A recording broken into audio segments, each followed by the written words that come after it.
personne à personne. Le mot chômage est l'un des mots les plus prononcés en Afrique, plus précisément dans la zone francophone. En Afrique francophone, beaucoup de jeunes sortent des universités ou des écoles ou des lycées, mais malheureusement, ces jeunes-là se retrouvent avec des diplômes, mais sans emploi.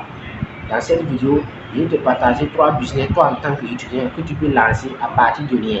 Voilà, à partir de rien, c'est-à-dire, cela ne veut pas dire que tu vas utiliser un capital, mais le capital sera tellement minime que je préfère dire à partir de rien. Donc, si toi tu es élève, étudiant et que tu as eu ton diplôme et que pour le moment, tu n'as pas encore eu un endroit pour commencer à travailler ou pour commencer à mettre en place tes connaissances, tu peux essayer ces 3 business. Si tu viens de me découvrir, moi c'est Sawado Adama, je suis un expert en vente. Je parle également de l'intelligence financière, du business et de la technologie. Si une thématique t'intéresse, sache que tu es au bon endroit. N'oublie pas d'activer la cloche de notification pour en profiter des éventuelles vidéos que je partagerai sur la chaîne. Comme je le disais au début de la vidéo, je vais te partager 3 business que tu peux lancer à part de rien. Le premier business que je peux te conseiller, toi en tant qu'étudiant ou en tant qu'élève, que tu peux lancer à part de rien, c'est le business de l'infoprenariat. Qu'est-ce que c'est que l'infoprenariat? C'est en un mot, c'est la vente des formations. Ou bien, on peut dire que l'infoprenariat, c'est en un mot, c'est la vente des services. La vente des services, c'est-à-dire que tu échanges tes compétences contre de l'argent. Toi, en tant qu'étudiant bien, naturellement, tu as été un meilleur élève à l'école, tu as eu de fortes notes en mathématiques. Tu peux décider de modifier tes connaissances en mathématiques. Voilà, en encadrant des élèves à la maison ou en proposant même des services même, voilà, à certaines personnes. Genre, il y a des commerçants actuellement, ou même, bon, en tout cas, il y a des entreprises qui ont besoin de certaines théories ou certaines formules. En tout cas, tu peux essayer de créer même des fichiers Excel. Les fichiers Excel là, pour expliquer comment on peut utiliser certaines choses en utilisant les mathématiques, ou bien comment on peut utiliser les mathématiques pour faire certaines tâches facilement. Donc, à travers tes compétences que tu as eues à l'école, tu peux décider même de modifier ça même. Ça, c'est un business qui marche très bien, qu'on appelle l'infoprenariat. Tu as également d'autres business comme le community management, la gestion des pages. Donc, tu peux aller te faire former en community management et maintenant, tu gères les pages des gens. Et maintenant, tu es énuméré. Si tu as 3 personnes que tu gères leur page, chaque mois, chacun peut te payer 5 000, 5 000. Donc, chaque mois, tu n'as pas moins de 105 000 en tant qu'étudiant. Donc, le business de l'infoprenariat, c'est un très bon business, mais tu dois avoir une compétence dans un domaine spécifique. Voilà, tu dois avoir une compétence dans un domaine spécifique maintenant. Et c'est cette compétence que tu monétises maintenant en échange de l'argent.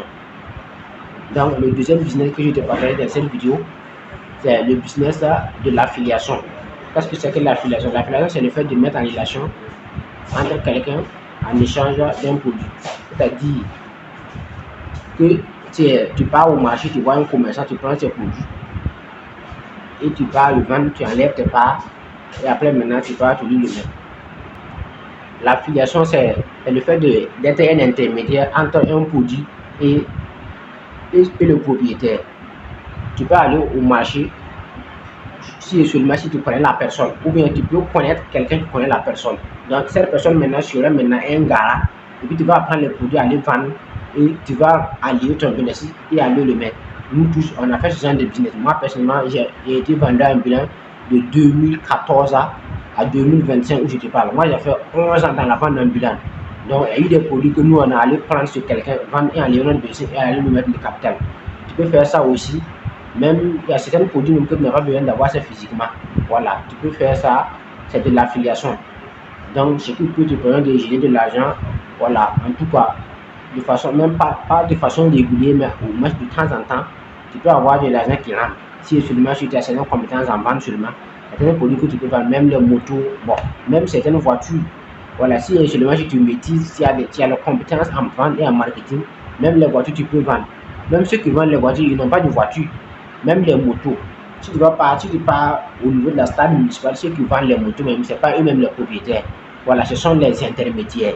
Voilà, eux maintenant ils amènent les clients et les clients achètent maintenant et ils ont le commission sur chaque moto. On appelle ça de l'affiliation. Le troisième business que tu peux faire, c'est le business de l'immobilier. Voilà, l'immobilier, tu n'as pas besoin d'avoir une grosse capital pour faire de l'immobilier.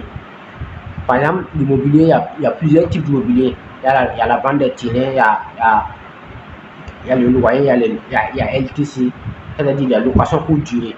Par exemple, tu peux faire de la location courte durée dans le business de l'immobilier. Genre, tu connais quelqu'un qui a des appartements. La location courte durée, c'est quand on loue une maison à 50 000 le jour ou à 60 000 le jour. Donc, tu connais quelqu'un qui a des appartements, la personne loue des appartements à 50 000 chaque jour, chaque jour. Bon, et puis toi aussi, tu connais, genre, bon, tu connais ton cousin qui vient d'arriver du Canada ou bien, bon, tu connais des gens qui quittent des pays qui viennent. Tu as des relations quoi. Genre, bon, peut-être dans la famille où tu as travaillé dans un endroit, et puis voilà, à travers là-bas, tu sais faire des relations, puis maintenant, ces individus sont partis en Europe ou aux États-Unis, et puis ils veulent venir faire quelque chose dans le pays. Donc, tu peux aller voir le gars là, lui dire que bon, que tu as des gens qui vont venir, mais il fait sa maison combien? Il va te dire que bon, lui, sa maison, c'est 50 000 par jour. Donc, tu peux aller dire à ton correspondant que tu as une maison qui est hyper, il y a tout, il y a la connexion, il y a tout, c'est stable, le quartier est propre, mais c'est 70 000 par jour. Donc, s'il prend, et puis si le gars va louer ça en 2 semaines, chaque jour, il y a 20 000 clients. Mais ça, il faut ce genre de business, soit tu as des relations, ou tu as une communauté, tu l'utilises, ou bien sur les réseaux sociaux. Tu as une communauté qui est hyper engagée sur les réseaux sociaux, tu peux faire ce genre de business, ou bien tu as des relations, voilà, un peu partout, voilà, il faut avoir des relations un peu solides pour pouvoir faire ce genre de business. Voilà, mais d'une manière ou d'une autre, ce sont des business là, qui n'ont pas besoin de capital comme ça. Voilà, c'est les relations et la confiance. Les relations et la confiance. Donc c'est pourquoi Nicolas Sarkozy disait que c'est pas le business, c'est pas l'argent qui fait le business, mais c'est le business qui fait l'argent. Donc en réalité, tu n'as pas besoin de l'argent pour te lancer. Bien avec à un certain niveau, tu auras besoin de l'argent pour exploiter ton business à un certain niveau. Mais au début, tu n'as pas besoin de grosse capital. Tous les milliardaires en dollars ou tous les milliardaires en Afrique que nous voyons, ce sont des individus qui n'ont pas commencé avec de gros capital. Même Aliko Dangote, qui a une fortune estimée à 24 milliards de dollars actuellement, a commencé avec 5 000 $ au Nigeria. Tu vas prendre le cas de EMG Automobile, entreprise Mbaye du Sénégal.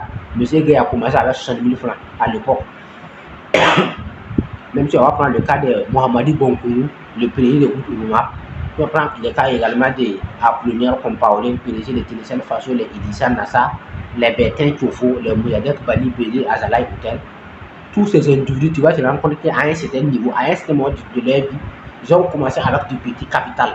Voilà, ces petits capital les ont permis de pouvoir créer une background.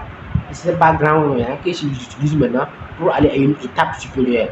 C'est pourquoi le PDG de Azalaï Hotel, Moujadek Bali, le Malien, il disait dans une interview avec Philippe Simon que la plus grande arme d'un entrepreneur, c'est la crédibilité. Voilà, c'est pas le capital, c'est la crédibilité qui est le plus important pour un entrepreneur. Si tu perds ta crédibilité, quel qu'en soit le capital que tu as, personne ne va te faire affaire avec toi. Aucun banque ne va faire un business avec toi. Donc, par exemple, le business de location à courte durée, non seulement il faut avoir des relations, il faut avoir également de la crédibilité. Et maintenant, tu mets les relations, tu mets les gens maintenant en relation avec les gens. Et voilà. Imagine si la personne prend la maison pour 2 semaines, 14 jours. Et chaque jour, toi, tu as 20 000. Tu vois que bon, en 10 jours même, ça fait 200 000. Dans les 2 semaines même, tu n'as pas moins de 300 000 ou 270 000 comme ça. Donc voilà, c'est 3 business que tu peux lancer à partir de rien, si et seulement si tu as une certaine compétence. Voilà, si je dis à partir de rien, c'est-à-dire tu n'as pas besoin d'une grosse capitale, mais il faut avoir une certaine compétence. Par exemple, le business de l'entrepreneuriat, il faut être forcément un expert dans un domaine, ou il faut maîtriser forcément un domaine donné. Sinon, si tu ne maîtrises pas quelque chose, comment tu vas faire pour vendre tes services si tu ne connais rien? Voilà, à l'heure où je parle, même c'est la création de pages Facebook. Il y a des gens qui ne savent pas comment créer une page Facebook. Par exemple, les commerçants qui sont à Rodoko, un peu partout là. Ils ne savent pas comment créer les pages Facebook. C'est sur WhatsApp qu'ils vendent. Voilà, il y a deux, ce sont les statuts WhatsApp. Donc, tu peux même lancer une formation sur comment créer une page Facebook professionnelle et optimisée. Voilà, même si c'est à 10 000, les gens vont acheter. Il y a ceux qui ne connaissent pas.